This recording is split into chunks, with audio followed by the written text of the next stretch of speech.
Welcome to the Earthworks Podcast, where our team will share the jargon of carbon from many of our turf friends from the past 30 years. Hi, everybody. I'm Joel Simmons for another Earthworks Podcast, and I am very, very honored today to have a friend and a person who has helped me out a lot in my career, somebody I've known for a long time now, Mr. Pat Finland, who has quite the resume, and we're going to talk a little bit about that, including hosting the Open. And you see, I've honored you for, usually I wear on the podcast, I wear Earthworks attire, but I'm wearing my 2012 U.S. Open jacket, which I still wear often. Pat has also been the president of the Gcsaa, and we're going to talk a little bit about that. But thank you so much for joining us. We've known each other for a long time. We've had a lot of fun over the years, and that we can't talk about on our podcast. But it's been a great experience calling you a friend. And you are now where? You're up in, where are you at? I don't even know where you are. What town are you in these days? I am in Meadow Vista, California, which is about 40 miles east of Sacramento. So you're now at Winchester Country Club. That's right. As the general manager? General manager, and then I'm in charge of building homes, too. We got 6 homes under construction. Wow. You've never stayed unbusy in as long as I've known you. You are the busiest man in the turf industry. I don't know about that, but I love staying busy and being active. Let's talk about your background, because you've got a long background. You're originally from Kansas City, the home of the Chiefs, which is a great client of ours and dear friends, and we love the Chiefs, and they've done well over the last few years. Is that where you started? Did you start in Kansas City? I started picking up balls when I was 11 at a club. Really? When I was 15, in August, they were putting in an irrigation system. All the college kids went back to college, and they recruited me out of the golf shop to go up and run a trencher for 3 months. As a 15-year-old? 15-year-old. And that's how I got into golf course maintenance, and only left it for like 4 or 5 years, and that was it. Wow, that's pretty amazing. Let's get a little history of your background. You started obviously at 15 somewhere in Kansas City. Did you go to school for all this? I know much of this, but give us a little bit of a history of Pat Finland. I went to KU for 2 years, and I did so poorly that my dad, I had one choice to stay in college, but I had to go transfer to Rockhurst College, which was a Jesuit college in Kansas City, Missouri. Yeah. And that's where I got straightened out and finished. I think I took 4 semesters of 18 hours to graduate on time. Oh, that's funny. Graduated with a business degree, got into the nursery business with my brother. Really? Yep. We had a nursery for 2 years, a landscape nursery. We borrowed money at 23% because that was back when prime was 19. Oh, my God. Like 1983, 84. Yeah. And that failed. And I went back to work on a golf course, and I had a decision to take a job at $5 an hour at Albemarle and Lawrence, or $5.50 at Lake Quivira in Kansas City. And I took the $5.50. As you should. Exactly. Any good man would. And within a month, the assistant left, and they made me assistant. A year later, the superintendent left, and I became superintendent with no turf degree. How old are you at this point? I was 25. Did you know what you were doing? Were you comfortable? Were you frightened? I mean, that's got to be pretty scary coming into something like that quickly. I mean, I took so many risks, and I killed so much grass back in the day, and I learned a lot. I used to go talk to superintendents. I'd call them up, say, "Can I come talk to you?" And I'd go sit and pick their brain for an hour just to learn. I read every turf book I could read. It was told I would never go anywhere because I didn't have a turf degree as a golf course superintendent. Yeah, that's really proven true, hasn't it? Well, over the years. I think the business degree helped quite a bit. So yeah. There's a lot of guys in this business that have a degree, set up much like what you have as well. Yep. And it's, I remember a lot of guys coming through Rutgers that would have. There was a couple guys that had 4-year degrees in weird things. I mean, one guy had a full 4-year degree in chemistry, and then was getting a turf degree, but he could have probably been successful without it, and is now. But so from there, what was the next step? Well, I was there for 2 years. I was superintendent. It was a private gated lake community. I went to Virginia Beach. Oh, that's right. I'd forgotten that. Yeah. I was superintendent for a big building company. They were building 1,100 homes while I was there. Oh, wow. and they had eventually six golf courses. So I was superintendent of a golf course for 2 years. I got recruited to go back to the same place at Kansas City, but they made me in charge of not just the golf course, all the roads, the sewers, the buildings, the lake, and it was a 1,000-acre property. And so that's where I really learned a lot about construction. And yeah. That's quite the didn't have to do with turf. Right. But that's still quite the background for this industry.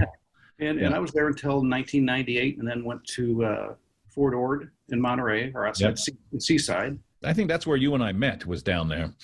Yeah, that's where we met. Ultimately. And then you went from there up to Olympic. I did, but I knew I needed to leave there. I interviewed 3 different places and didn't get any of the jobs. Interviewed at Olympic and didn't get it. They offered it to somebody else. And at the last minute, he pulled out. The GM called me on a Saturday night and said, "Can you come up tomorrow morning?" I spent 10 minutes with him. He offered me the job, and I took it. This is after they had already told you didn't get the job? That's right. I was the second. Wow. So what year was that when you got that Olympic job? I got it in late December of 2001, and actually started in February of 2002. Wow. And what was the place like when you got there? Were you when the first experience of a tournament was the 12th Open, or were you doing stuff before then? Well, in '98 when I was in Kansas City and the Open was at Olympic, Mm-hmm. I went out and interviewed at Fort Ord, and the only reason I interviewed at Fort Ord is I wanted to go to the Olympic Club to the U.S. Open. Oh, really?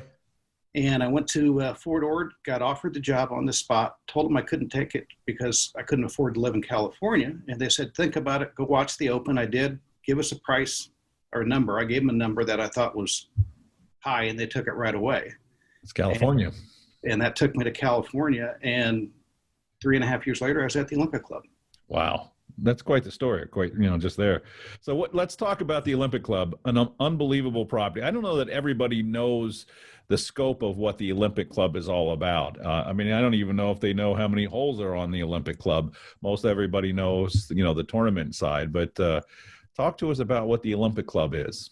Well, when I went there as Director of Golf Maintenance Operations, 45 holes, 2 18-hole courses and a 9-hole course. But my first trip downtown San Francisco to the Olympic Club, where the actual athletic club is, was eye-opening because when I left, we had 11,400 members. Wow, that's unbelievable. And only about 2,000 play golf. The rest join the club for the athletic portion of it. 21 different athletic teams, 4 to 5 medals from the Olympics each time the Olympics are held. So it's really high caliber athletes who leave school, go to work, and want to compete at a high level. So it's a very different club than most clubs. Yeah. So that facility in downtown, that's where all the athletics is all in that one facility right there? Right off Post Street, Union Square. Right. Yeah. Everything is there. They have rugby, and of course they don't have a rugby field there. They use other fields in town. Right. For some of the sports that are on fields, but all the indoor athletic portion of the Olympic Club is downtown. 2 big swimming pools, 2 big gymnasiums. Just a phenomenal building. What are some of the sports that people who are going to the Olympics on that worked out at the Olympic Club? Swimming. You're going to track and field, cycling. There's just a lot of different sports with people that compete at a high level. Yeah. That's fascinating. It's an amazing facility. I think you took me through there one time, and I was overwhelmed by how big it was. It's overwhelming. And then you ultimately came over there and started working in there as well, but managing that whole thing. How many employees total in the Olympic Club? 550, I think, when I left. Yeah. The eye-opening part was when I was superintendent there. My budget was about $5 million with 50 employees. When I went downtown, it was a $55 million budget with 550 employees. Everything 10x. Wow. Well, it's quite the facility. Let's talk the golf. Let's talk about the property. I don't know that everybody knows that there are as many holes there are there. Is the 9-hole course, there was some issues there. Some of that has fallen into the ocean, right? And that happened when you were there. Or is that more recent? Well, the par 3, only one of the greens fell into the ocean, and that was Okay. my first month that I was there. So we rebuilt that. But the par 3 used to be part of the ocean course. Right. It's got shift. And that part was abandoned. That kind of sloughed off. It didn't fall into the ocean, but it just became unsettled. Yeah, became unstable, right? And that was in 98 and 99, right when the Open just got done. Oh, it was right after the first Open. The Open in '98. When you got there? Was there a lot of tournament scheduled? There was other. You guys managed things other than just the Open between 2002 and 2012. So we had the 2004 U.S. Junior. Yep. That was my first experience with the USGA. Then we had the 2007 U.S. Amateur. Then the 2012 U.S. Open. So you were constantly prepping for big tournaments, and then obviously the Open. Yeah, we always had something in our sight. How much work did you do on the property in the time that you were there in those 10, 12 years in terms of design and rebuild and all that stuff, getting ready for the Open or getting ready for anything at that point? Well, a lot of what I did in the first 3 or 4 years was take trees down. I mean, the lake course was called the lake course because you used to be able to see Lake Merced. When I got there, you couldn't see Lake Merced. At all, right? It was almost completely blocked, right? Completely blocked, completely vegetated. It was a very wet course. Yeah. So they gave me permission to start taking trees down. I thought I was going to get fired the first year because we got a dozer out there and just started pushing trees down. And they didn't tell you how many, did they? They just said, take a few trees down. I took 7 acres between these 3 holes and cleared it completely almost. Really? With all eucalyptus trees and brush. Which fast-growing trees, and they were scraggly looking and, just not attractive. Not attractive. Yeah. But that allowed some wind to come into the front 9, and the conditions started to dry up dramatically. So we just kept going. And I think I spent 3 or 4 years taking trees out. That's another good point we should talk about. I mean, for people that don't really know the Olympic Club, I mean, what's the ambient temperature? What's the conditions like, the weather like? I mean, you're socked in most of the time up there. Yeah, I mean, the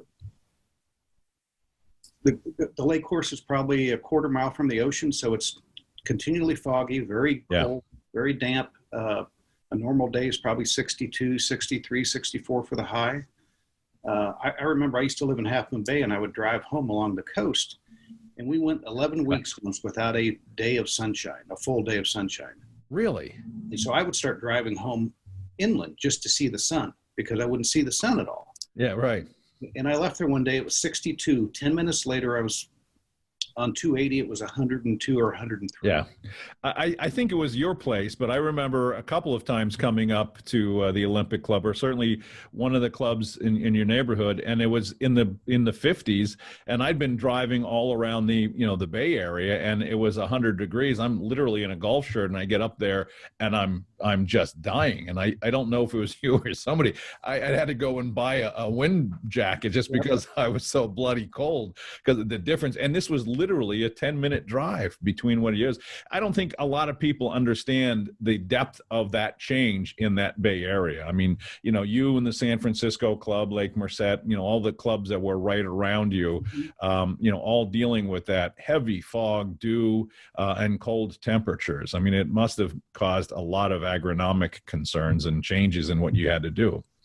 Well, the one thing you could do, you could seed grass 12 months out of the year, which you can't do in a lot of areas of the country. Right. We were continually putting grass seed down, but it was just a heavily POA-dominated turf stand we'd have on those courses. Yeah. When was it that you got the effluent water into the Olympic Club? Was that during your tenure? We got affluent in 2004. Okay, it was that early. I mean, I remember working with you on that, looking at those numbers and just being overwhelmed with the what you had to now deal with effluent water. And one of the things that was most striking was every time you irrigated, you're throwing out nitrogen. That's right. And pushing everything.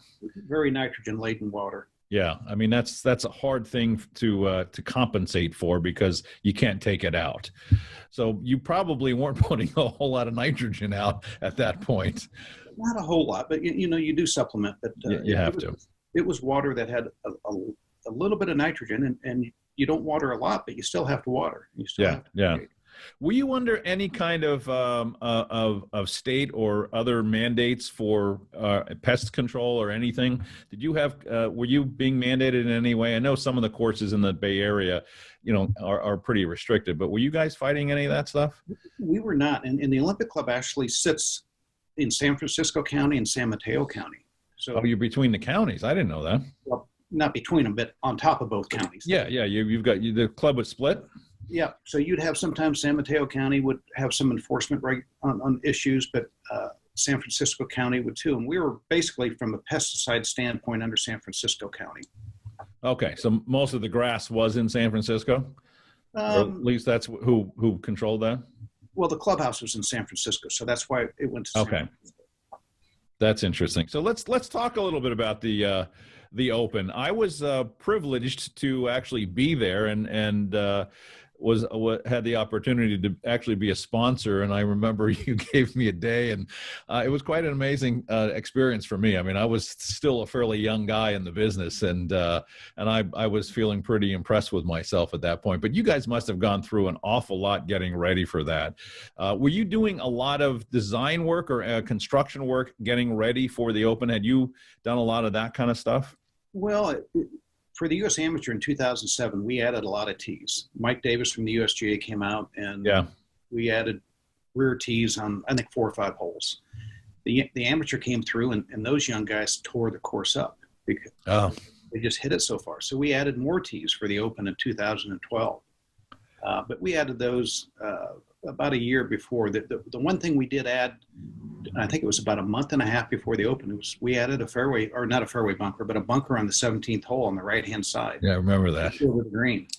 And that was kind of fun to do something really just a month and a half or so before the Open. Were you working with an architect, or were you guys doing that in-house? We had Bill Love, was our architect. It was Bill Love, yeah. And he's still working with Troy over there? No, when I left, they made a change, and Gil Hance's working. Oh, that's right. He's doing this. He's doing the stuff now. That's right. The hottest hand in golf architecture. And he's doing Lake Merced, right? A mile away as well. Yeah, and Gil's from Malvern, Pennsylvania, where I kind of grew up. Yep. On the East Coast, and like I said, probably the hottest hand in architecture right now, and doing some great stuff. We had Rusty Mercer on, who had just finished the Black course on the podcast here, and and he was talking about the work that they did there. I also had Jeff Broadbelt, who I think who claims to have had Gil's first experience as an architect. He claims that he brought Gil into the industry as an architect. Knowing Jeff, we don't completely believe. So what was what's the pressure getting into for anybody that's thinking about wanting to host an Open? How much pressure was that to get that whole that whole project going? I mean, you're years ahead. I remember just an awful lot of work being done and a lot of movement and roads being built. I mean, you were set up for years prior to that. Well, not so much years. I mean, the turf part of it really is not that hard. It's the logistical aspect of them coming to town. Yeah. I think we had 20,000 tons of gravel put on the ocean course. Yeah, I remember that. We had a gravel road go through one of the greens, so we actually started rebuilding the ocean course about 4 months before the U.S. Open was there. Yeah. So we had done, I think, 6 or 7 greens, shut down Frontier Golf for a couple of weeks during the Open, and they came right back and we finished it up. We opened it up, but it's more the logistical aspect. It's the tents. It's the infrastructure they bring people to Open. It's amazing. Was the other half of the club open while you were setting up for the tournament? Were members still being able to play on the other course? Well, the ocean course actually shut down about a month before the tournament. The lake course stayed open. I think we shut down maybe 10 days before the Open. Oh, really? We still had it all. So you were still managing all that. I remember when, that I've been to a number of opens since then. And, the whole organization and the whole flow of everything you guys pulled off at the Olympic Club, I thought was fantastic. I went out to the Shinnecock Open a couple of years ago now. And I remember I stayed in New York City and took the train out there, and I had to stand the whole way, 2 hours out to their little stop in Shinnecock. And I remember meeting up with you when the Open was in the city at the Black Course, and it did nothing but rain. And we were heading out to the course, and you said, don't bother, it's wet. And I think you had ruined a couple pair of clothes because it was so messy and rainy out there. I remember that. That was a wet Open. Yeah, that was pretty ugly. It was weather-wise, it was pretty ugly. I mean, great property. So what advice do you give to anybody that's thinking about doing a major tournament like you guys went through? Is there lessons to be learned from what you guys did in all of that? Oh, I would not say so much for me. I went to a lot of Opens before that Open, just to watch what went on and learn from a lot of different guys. I went to Pinehurst, saw Bob Farron during the Open. Bob drove me around I think it was Sunday morning. He drove me around the front nine, and then Bob said, "Here, take my card. I'm going to church." Oh, really? Oh, good. As he should, right? Even the Open, and he went to church, and he said, "Just take my card, go wherever you want." And he's gone. He's off to church while the Open's playing. Here's a guy having an Open. He was so calm. It's just amazing. That had to be an effective thing. I'm sure that was influenced you a lot, or at least impressed you a lot. It did. And then, even after the U.S. Open in 2012 and 15, I went to the British Open. Took my dad and my son. I remember when you did that, yeah. And it's 9:30 at night, and my dad's really tired. I think he was 84 then. My son was 25 or 24. They went to bed. I'm out on the course because they're still mowing it. I run into Bob Farron again. Oh, great. And I run into the superintendent, and they said, "Well, let's go to a pub and have a beer." So this is the Wednesday before the British Open starts on Thursday, and I'm in the pub drinking a beer at like 11 at night with these guys. No, that's not a bad place to hang for some good company. It was a lot of fun. But I learned that you stay calm, and there's so many things that come your way that have nothing to do with the turf grass that you have to deal with. Yeah, that's what everybody I've ever talked to says. It's really not about agronomy. It's about all the logistics and the people moving. Yep. And you happen to have had a pretty strong crew of guys working for you during the Open. I know Justin Mandan was there and a bunch of other guys were there. You've had quite a, we were talking about this before we went live, but you've had quite a resume of guys that have done incredibly well. And I think that's a huge testament to the work that you've done. But you must have had a pretty strong crew for the Open, managing all that, and from assistants all the way through, the whole team. Well, we did, and we were fortunate that the club, allowed me to have two superintendents. We had assistants under them. Justin Mandan was on the lake course, Matt Mullenbrook. Yeah. Two great guys who've gone. Two great guys that have done very well for themselves since you. Both have done very well, and very happy for them. Yeah, no, I work with both of them, and they're both good people. Matt, of course, is a Marylander, or at least that's where I'd met him, and I've been working very closely. We actually had Justin on the podcast here last summer, and we talked to him about his water stuff, but he's done extremely well, and both of them still to this day throw a lot of accolades your way for the support that they got from you. And I think still, I talk to a lot of superintendents on the podcast and just in work, but probably the greatest testament is that you've generated. I mean, we went through a laundry list: Justin Sims, a whole bunch of guys that you've got, you've mentored over your career that are incredibly successful superintendents, and I'm sure all of which would give you a lot of thanks for what you've been able to do. But what's the secret of generating great superintendents as a superintendent yourself?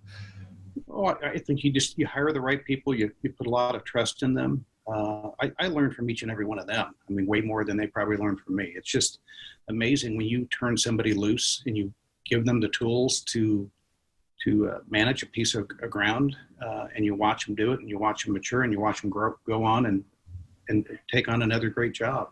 Yeah. And you encourage that, I assume. I mean, you encourage them to go find their own path. I have always done that. I've told people when I hire them that you're not here to stay forever. You're here to move up, and I'm going to help you move up. Yeah. It's funny because we've been talking, we had your friend Gina Ricci on the other day and Tyler Bloom this week talking about all sorts of things going on peripheral to turf. But Tyler and I talked a lot about trying to find good people, and it's impossible right now, as you know. It's one of the things that I get asked more than anything, but, trying to find good people, it's hard. And more importantly, having good people that can be successful in their own career is just, it's a godsend for a lot of us in this industry, but that's a challenge. I'm sure you're still finding that in what you're doing now. It is hard to find good people. And I think when you do find good people, you got to take care of them. And that's the big thing. I've always tried to take care of those that work for me, give them a lot of freedom to do what they need to do and help them grow. So you ended up hiring Troy Flanagan, who is now currently the director of golf, or is he? What's his? I don't even know Troy's title. I think it's director of golf, isn't it? I think it's director of golf maintenance operations. Yeah. So Troy's taken over as you moved upstairs into this huge job of managing the rest of the Olympic Club. What was that like? So this was your first step into GM, and I had the privilege of spending some time with you there, but I saw you running, circles a lot of times in that job. That's a big job, managing that whole operation. Well, it was. In 2009, they fired the GM, and the club president at that time said, "Pat, you need to put your name in the hat for GM." And I'm thinking, I don't want to be a GM. He said, "No, you got to do it." And so they brought in a search firm, and I was second. They picked somebody else. The guy they picked lasted a little over 3 years. Yeah. And that was 2013. I just became president of Gcsaa. I came back from the conference, became director of golf in a couple days. He wanted me to be director of golf. And then I found out a couple months later he was going to leave. And they were going to make me interim GM, but they didn't because I was traveling so much for Gcsaa. So presidency, yeah. They made the downtown clubhouse manager interim GM.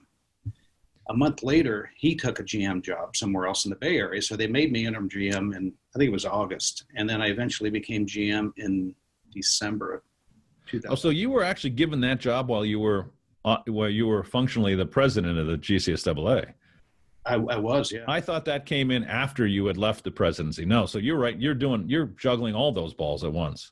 Yep. So it was an interesting year. 4 different. Yes, I bet. 4 different jobs that year.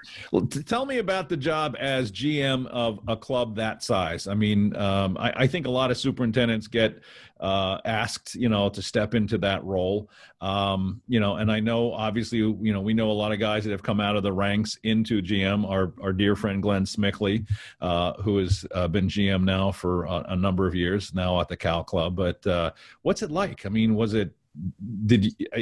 I don't know anybody that's really just saying, "Oh, my goal in life is to become the GM from superintendent." But it almost feels like it was reluctant at first. But the first time around, I was reluctant. The second time around, I knew after the 2012 U.S. Open, I was either going to leave the Olympic Club, do something else, or I never thought the GM position would come open, but it did come open, and I knew I wanted it. I went for it.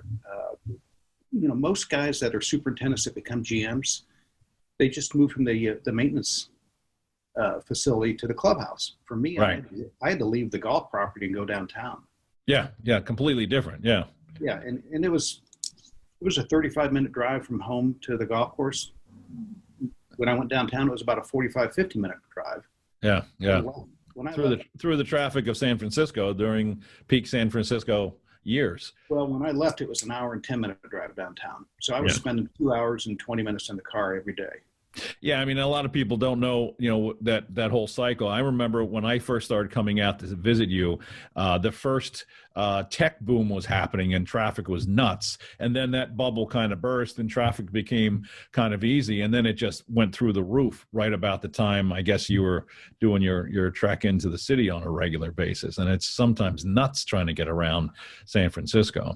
Well, it is. And I used to tell people, when you're a superintendent and you get stressed, what do? You get on your golf cart and you drive around.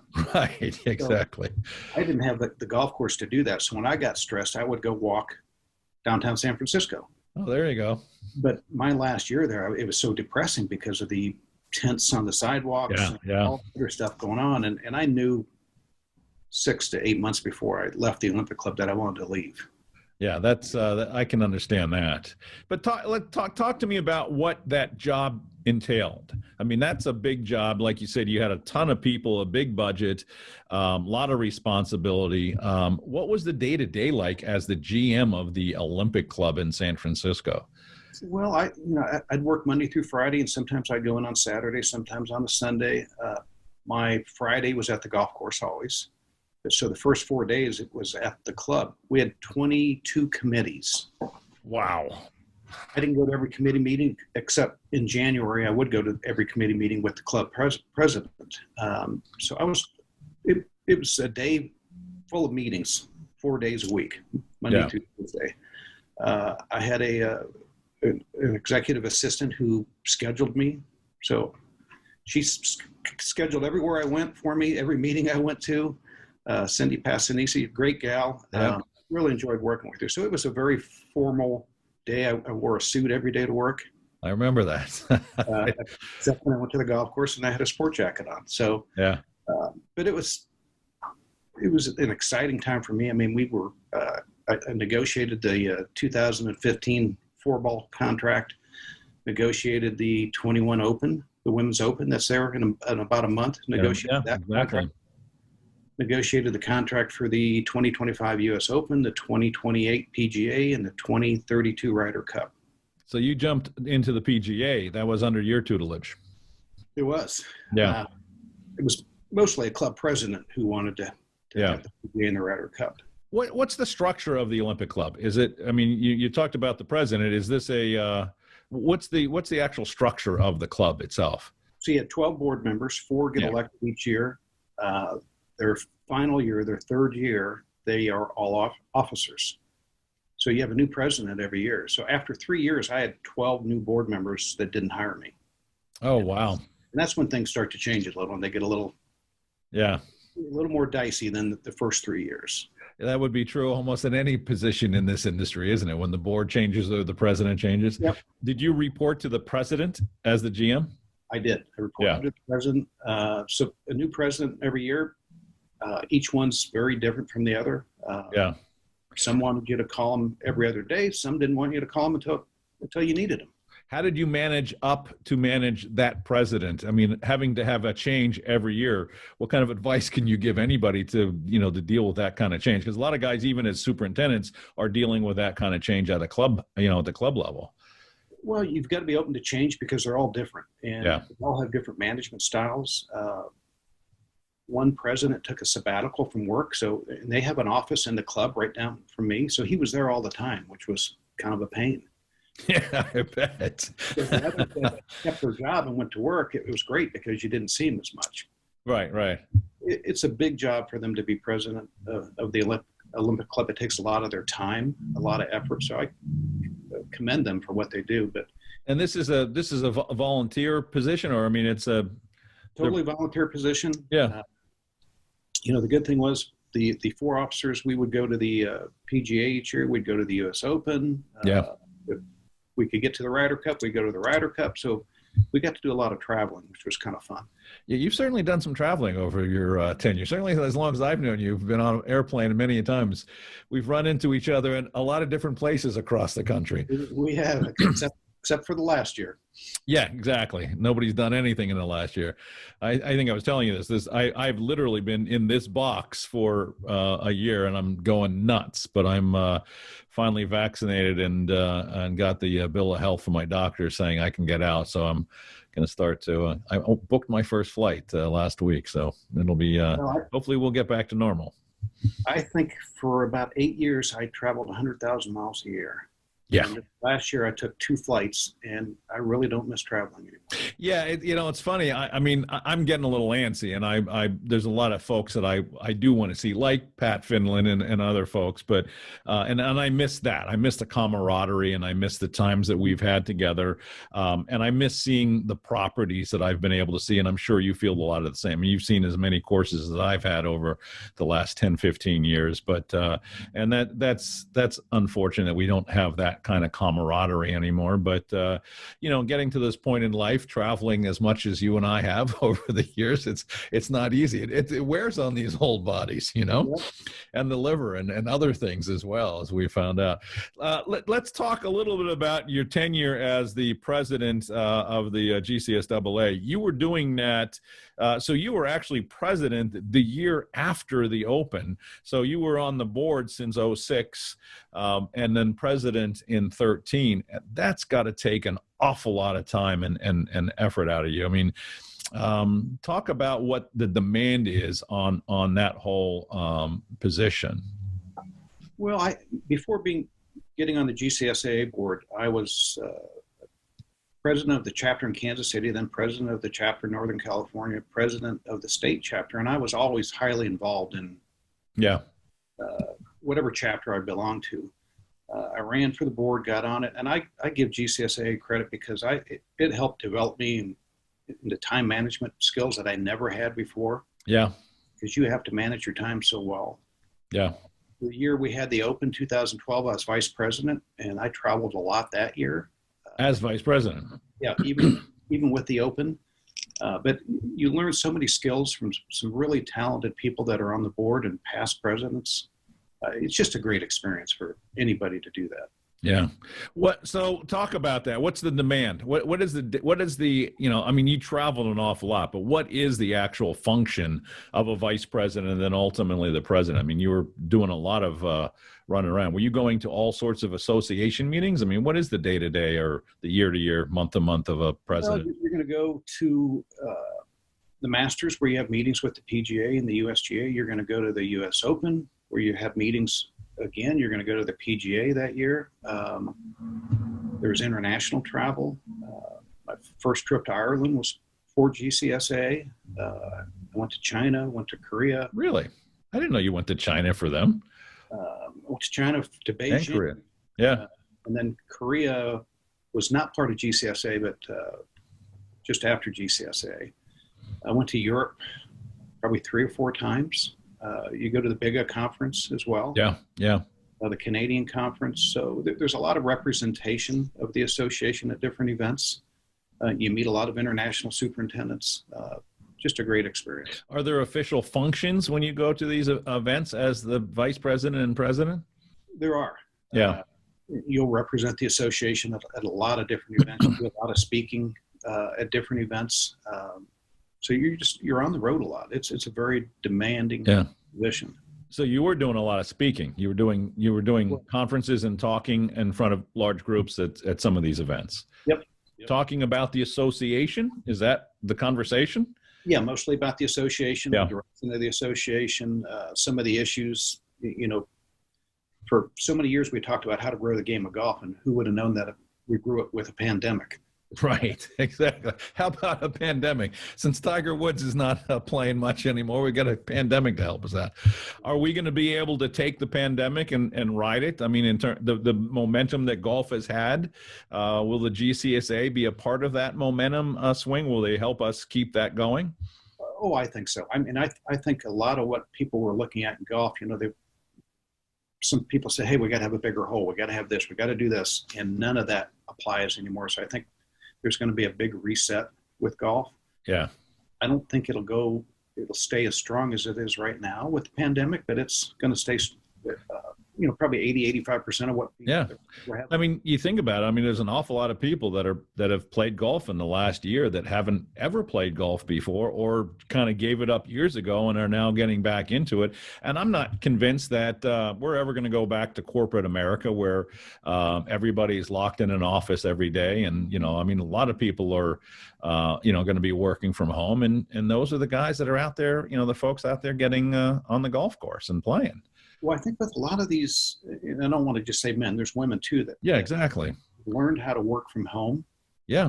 Instead of going to an office for 40 hours a week, they may be working 7 days a week, but 2 hours on Saturday, 2 hours on Sunday, and then they take a Monday and play in the afternoon, or a Thursday in the afternoon.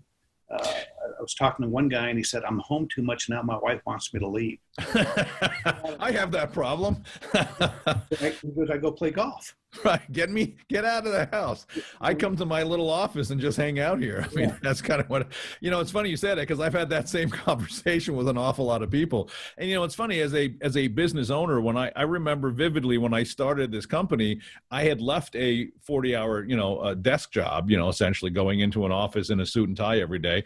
And then all of a sudden I'm going into the grocery store at 11 o'clock in the morning, and I'm like, who are these people? And I'd never been in a grocery store at 11 in the morning prior to that, and it's a whole different world. But it's once you figure out that schedule, it does free up some time. And that's what I'm saying, is I hope that's the momentum that we can maintain as an industry, because it certainly helped all of us on both sides of the desks on this industry. And of course, one of the problems that supers are having is that they're 40% increasing in golf and 30% down in labor.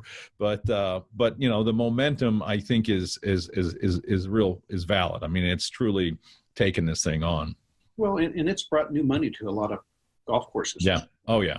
And so they're investing that money. There's more renovations taking place. I think people are getting to buy equipment. Superintendents are getting to do a lot that they didn't have funds for. Yeah, exactly. And I certainly hope that the GCSAA is really taking this in earnest and running with it and promoting it, properly, so that we can maintain, at least, like you said, a certain level of this. Yeah, we'll lose the 30%, but if we can maintain a good 20%, it's going to be a huge boom for our industry for a very, very long time. And it might encourage, more people thinking about golf as a career, and it'll help our labor issues that we're struggling with so badly on. Well, I hope. I know it's, I was talking to a professor one day, probably about 3 months ago, and he was talking about the kids that come and take horticulture classes. Yeah. I said, what profession are they going into? And he goes, they're going to work at pot farms to grow marijuana. Right. Well, that's the big problem right now. Because they can make more money doing that. Yeah.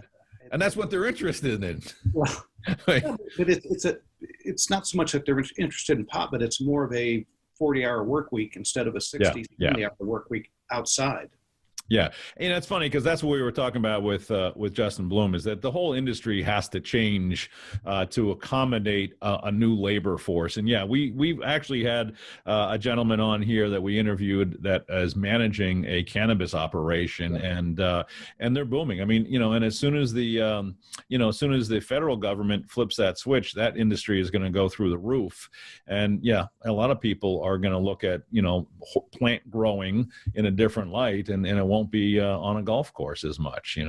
That's right. Yeah, it's just fascinating. I remember one of the last times I was out in California, in your neck of the woods, I remember a couple of guys complaining because they had to be moving their staff salaries to $20 an hour. And that's, I just don't see how sustainable that is, but that's the reality of the new labor force in our industry.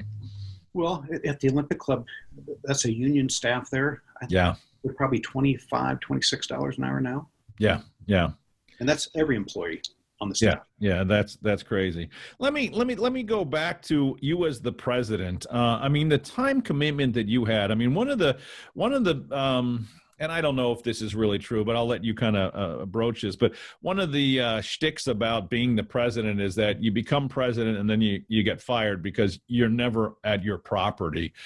You were masterful at it. I mean, one of the things that I remember that you were doing is when you traveled, you typically would do the overnighters. You do the red eyes so that you could actually get back to work on time. But how did you juggle just the time commitment and then managing a pretty big job? I mean, you're still superintendent at the Olympic Club at the time you're president. I mean, what's the advice and how did you go about doing that? Because that's got to be a tough thing for anybody that's thinking about getting into a role, on leadership in the GCSAA. Well, first and foremost, you got to have a very supportive spouse if you're married. And yeah, well, that's true to being in this industry, isn't it? Well, but even tackling serving on GCSA and all that travel. And my wife was very supportive. Denise. Yes, she is. Yeah. Great gal. And she got to do some traveling with me, which is nice. Yep. Go to places that we never would have visited before had I not been on GCSAA. And I got to see her some of those times, which was nice. So to me, it's all about, you only have 24 hours in a day, you have 7 days a week, you figure out how to get done what's most important first. Yeah. And that's what you do. And that's why I'd take a lot of red eyes to the East Coast and land in the morning and go right to work at whatever we were doing. Yeah. And then get back on another one, get back to work the next day. I don't know how you did it, just, in terms of being able to sleep and keeping your sense. How do you manage that? I mean, obviously dealing with your home situation is one thing, but you also have to deal with the club. So how do you manage that position in terms of managing the work that you have to get done at the club? Well, to me, it's all about creating perception. It's not that you can be there the entire time, but I want to have the perception that I'm always working for the club. So if Good. I went into my year as president, half of it I was superintendent, half of it I was GM. But Oh, that's right. Yeah, you would change in the middle of all that. so I might go show up at the club on a Sunday for an hour, and I used to tell guys I used to try and train assistants that even if you went to the club on one day and drove the golf course backwards, Yeah. see so many people, and the perception is, God, he's always here. Yeah. And so you create that perception that you care and that you're still involved, because when you're gone that much, it's easy to lose your job. Yeah, and I think a lot of guys over the years have lost their job after becoming the president, and that's, like I said, it's part of the mystique of that job is that you just forget what's important back home. But FaceTime, in the club is clearly, that's true of almost any position where you're working, for a team of people. It's just letting them know that. I was fortunate though; the Olympic Club really supported me being on the board, and they thought it was just a big honor for the club. Good. To have one of their employees be president of Gcsaa.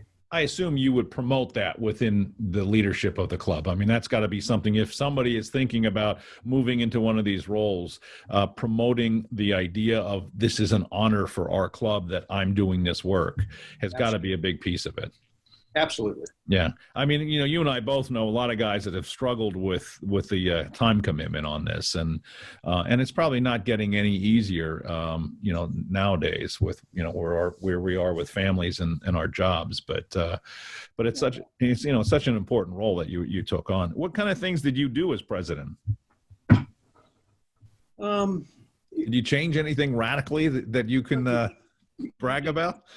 I don't think anything radically. I mean, I did as president, we set a vision for 2020, and that was back in 2013. So we had a big strategic meeting in Kansas City for 2 days, and I used 2020 as the vision for GCSAA. So you planned the pandemic and 30% growth in golf. I never knew that. It's just me. That's all Pat Finland. That's good. So you try and be strategic more than day to day, because you're not going in there to change anything overnight. You're really trying to set a vision, and it's tough to do that. And I told other board members that were going to become president after me, the day you leave being president, you're really nobody, because it's really about the position. It's not about the person. Right. Is that what you felt the day you left as president, that you were kicked to the curb? It was more like the U.S. Open, because when the U.S. Open, you prepare for a U.S. Open for so long. For the Open, it's like the circus left town and they left without you. Right. And they left you a mess. Yeah, they left you all the trash and the mess. But, right. Exactly. And I can't remember who told me that they felt very depressed. Depressed, yeah. The day after the Open left, because you're in the spotlight for so long, and then all of a sudden you're gone. Well, and you were probably getting a lot of television interviews and the whole 9 yards. I mean, you were the king of the hill for that stretch of time, right? Yep. And same thing with being president.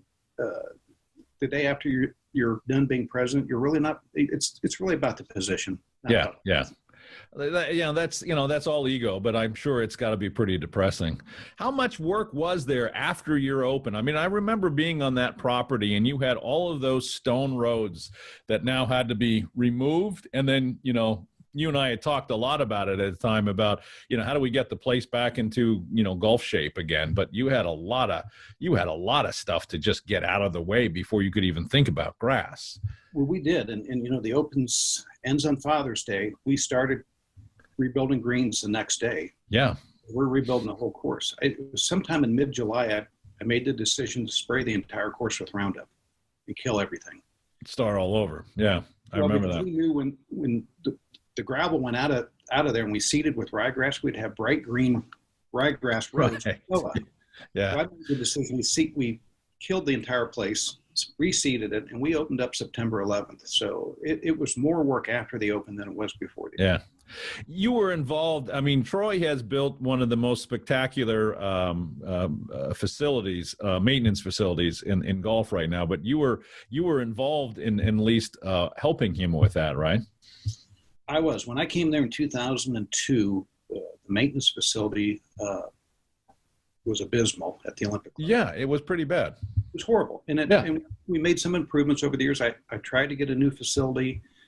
I think when I proposed one back in 2008 or 9, it was going to be $2 million. When I left, we thought it was going to be about 5 or 5.5, and we had the plans drawn up, and we were going for permits, and we started construction.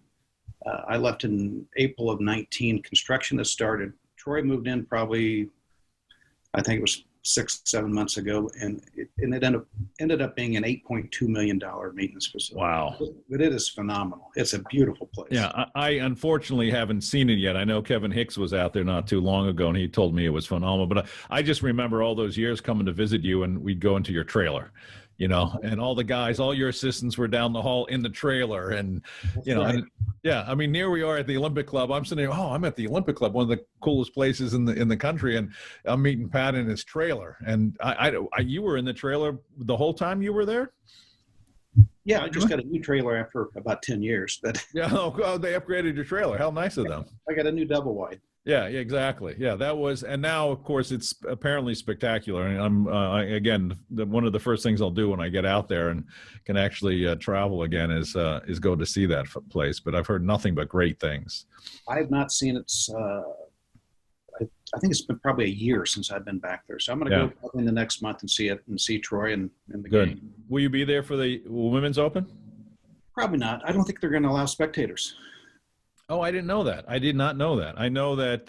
I know Kevin Hicks is volunteering, and he's gonna go. And Kevin asked Troy to give him some real hard jobs, so he said he was gonna throw him a softball. But Kevin says, no, I want to mow greens. I want to do something real. But I didn't know they weren't going to be doing any spectators. That's not good. I don't think they're allowing spectators for this one. Is that state? Is that city? Who's making that decision? It's not PGA. Well, it's city. Yeah. The other thing is you can't just allow spectators a month before the open. So they probably made that decision back in November, December. Right. Troy would know much better than that. Yeah, that's too bad because it's such a great facility to watch a tournament from because of the way the property is laid out. I mean, I had a wonderful week during the Open, and we just hung out with a lot of folks, and you could just see so much of the property from so many positions on, and it's a great property for a tournament. It's too bad that we're not going to be able to get people there. It was nice to see some people at the Masters, but hopefully we can start breaking some of that out this year as well. Yeah, I don't even know where is the Open this year. Is it Torrey? I don't know. I'm not paying attention. I don't. That's a good question. We'll look that up and I'll get back to you. Talk to me about what you're doing now. You have left the Olympic Club, moved up the hill. I guess closer to family, right? You got some family close by now, right? My daughter and son are outside Carson City, but my wife and I bought a condo in Incline Village back in 2016, and that was kind of our escape from San Francisco. Go up once a month to Lake Tahoe and hang out. When Winchester was for sale, I tried to get the Olympic Club to buy Winchester. Oh, really? I didn't know that. Yeah, because they wanted to buy another golf club. They kind of passed on it because it's really flyover country. You're either going to Tahoe or you're not. And they really wanted something more in the Napa area. So then a friend of mine, a kid who worked for me on a golf course in Kansas City, who now works in LA, called me one night and said, hey, my boss and two of his friends bought a golf club up in Northern California. So it has to be Winchester. What else is there? And so they bought Winchester, 3 guys. They bought the club and they bought all the real estate, undeveloped real estate around it. So it's about 100 home sites. In a 400 home site property or country club development. about 10 miles east of Auburn, 40 miles east of Sacramento. Yeah. So I started doing a little consulting with them. I went down to LA, met with them, and the next thing I know, I'm leaving the Olympic Club and coming here to be GM. And in the last about a year ago, we started building our own custom homes. So we have 6 homes, four under construction, two more coming out of the ground in the next month.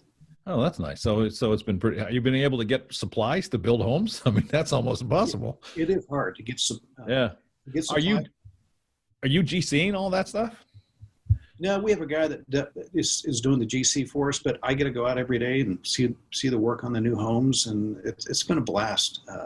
So you're like the Property Brothers or something. You're taking a look every day at the build. I am. I mean, I came to work this morning. I forgot my cell phone, so I had a 4-minute drive back to my house to get my cell phone. Oh, shucks. So 4 minutes compared to an hour and 10. Yeah, through traffic. Yeah, with no traffic. So yeah. It's just been great. It's been very relaxing for me. Really enjoyed it up here. This will be your exit strategy here is working your way through this. Yeah, I was going to retire this year from the Olympic Club. I was going to stay through the U.S. Women's Open and retire. I don't know when I'll retire now because I really enjoy what I'm doing. Yeah. It's a club that is losing money, still losing money. Yeah. Not fully built out, but it's been fun to grow the membership, to help with our staff and grow the staff and kind of recreate something. What was it like up there through COVID? I mean, you guys, I remember talking to you a couple of times, and you guys were driving in for hamburgers and stuff like that. I mean, you've had some great stories of your club. Well, I mean, COVID was really tough because California locked everything down. Yeah. And our county, Placer County, it's probably one of the few conservative counties in California. And even in the last 6 months, the Board of Supervisors has said, we want you to follow the governor's mandate, but if you do whatever you need to do to keep your business open. Good. Yeah. So there's been a lot of different things going on. A lot of chain restaurants have not reopened, but a lot of restaurants just said, we're going to open. Good. Yeah. So it's been an interesting time, but our member play was up 79% last year. Wow. That's unbelievable. It is. It's just crazy. And the single rider golf carts and the wear and tear in the golf course because of the single rider golf carts. We're trading our fleet in a year early because of the wear and tear. It's wear and tear. Yeah. It's an entirely different year. Are you fairly involved in the grass growing side of it? Are you working with your superintendent closely? Only to go out and get on a Ventrac mower and mow native grass every now and then. That's fun. Yeah. So I go out and operate some equipment every now and then. It's been a blast. I do stuff on the lots. Yeah. Does he yell at you if you mess up on one of the pieces of equipment? The mechanic does, because when I break it, they get upset. Oh, well, understandably so. That must be fun. That must be fun. It's just been a great experience to be able to walk out on a golf course and do some things. And this is a golf course that it's been neglected for about 10 years because it went bankrupt back in 2008 or 9. Right. But the future looks bright, I hope. It does. We've really grown our membership. We've got about 40 homes under construction in the community. I was going to say the housing market is going nuts in California, so I can't imagine you're not at good timing on that. Well, with the pandemic, people are leaving the Bay Area. They're leaving LA. If they don't go out of state, Sacramento's the place they're coming to. And so feeding off of that. Yeah, I know Kevin Hicks tells me Boise and Coeur d'Alene, where he is, you can't find a place anymore because everybody from California is going that way just to get out of the state and some of the craziness of it all. I hate to do this, but we're running out of time. What's your take on the state of the industry right now? I mean, you've seen a lot of stuff and done a lot of stuff. What's the big picture? Where are we going? What's good? What's bad? I mean, what should people, really be paying attention to? Well, I think the future's bright. I think the one thing with the pandemic is we have to have a reset, and the reset means you don't go back to doing the things you've always done because you've done them that way. Right, exactly. And I think we need to learn from the pandemic. And here at the club, we've done so many things that we never would have thought we would have done a year ago. If I just said we're going to carry out food every night, we wouldn't have done that. Yeah, it's brilliant if you think about it. a lot of clubs have reinvented themselves in different ways. I think it's brought staff closer together. Yeah, I think so too. Yeah. It's just it's a neat time, I think, other than the bad part of the pandemic. Well, that's why we're such a great country, is when we do go through these kind of real stress times, we kind of come out of it smelling like a rose. And I agree with you. I think business, I think golf industry, I think a lot of people are going to change the way, they go to work. I'm sitting in an office that I've had a staff in for a long time. It's completely empty. I don't think I'll ever have a staff in my office. So now it's my little hangout place, and I can come and when my wife is sick of me, I can live here. But it's changed a lot of the way we do business, and being on a Zoom platform on a regular basis. I mean, how many of us, is there anybody that hasn't been on a Zoom call in the last week in any industry? And it's changed. I mean, it's actually changed in our organization. We've got folks all over the country, and now we see each other every week, at least once, for a good couple of hours. And that camaraderie we didn't enjoy as much. We got together a few times as a big team, but I think those are the kind of things that we're really seeing. And it's going to change. I mean, it's definitely going to change, but I hope that I can get out, and I'd love to see the property, and I've wanted to see the property for a long time. So I promise you that as soon as I get into California, I will ditch all the folks that I have to hang out with and come up and visit you. If you can put me up for a night or so and maybe share a cocktail, that would be kind of nice. I will be waiting and looking forward. I appreciate it. Pat Finland, I can't thank you enough for your friendship over the years. I look forward to seeing you again, and thank you so much for joining me on the Earthworks podcast. It's a real privilege. Thank you. Thanks, Joel. And that is the Earthworks podcast. We will be back next week with somebody else in the golf industry or some industry. But if you're not a subscriber to the podcast, please subscribe and tell your friends that we're talking to some interesting people in the industry like Pat Finland. So again, thank you very much for everything, and we will see you guys next week.